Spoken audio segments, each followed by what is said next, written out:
नागराजसेव्यमानपावनाग्रिपङ्कजं व्यालयज्ञसूत्रमिन्दुशेखरं कृपाकरं नारदादियोगिवृन्दवन्दितं दिगम्बरं काशिकापुराधिनाथ कालभैरवं भजे।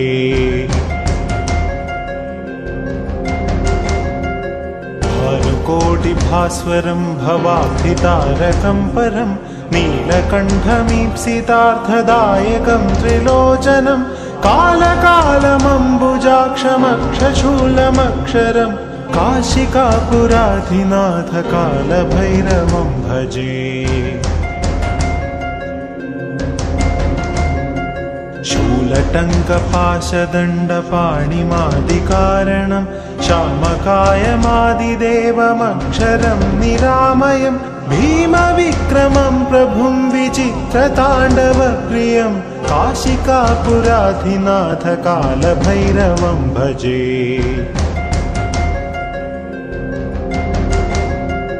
भुक्तिमुक्तिदायकं प्रशस्तचारुविग्रहं भक्तवत्सलं स्थितं समस्तलोकविग्रहं विनिक्वणन्मनोज्ञहेमकिङ्किणीलसत्कडिं काशिकापुराधिनाथ कालभैरवं भजे।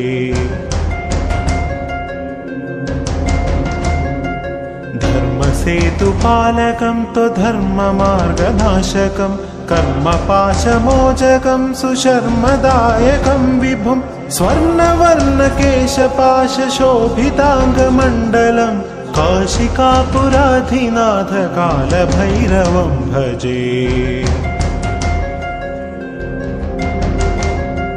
रत्नपादुकाप्रभाभिरामपादयुग्मकं नित्यमद्वितीयमिष्टदैवतं निरञ्जनं मृत्युदर्पनाशनं कराळदंष्ट्रमोक्षणं काशिकापुराधिनाथ कालभैरवं भजे।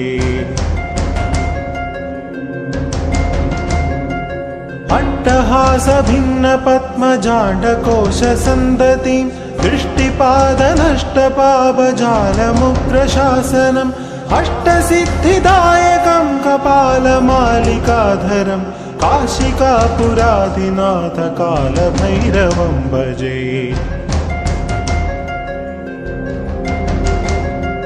भूतसङ्घनायकं विशालकीर्तिदायकं काशीवासलोकपुण्यपापशोधकं विभुं नीतिमार्गकोविदं पुरातनं जगत्पतिं काशिकापुराधिनाथ कालभैरवं भजे।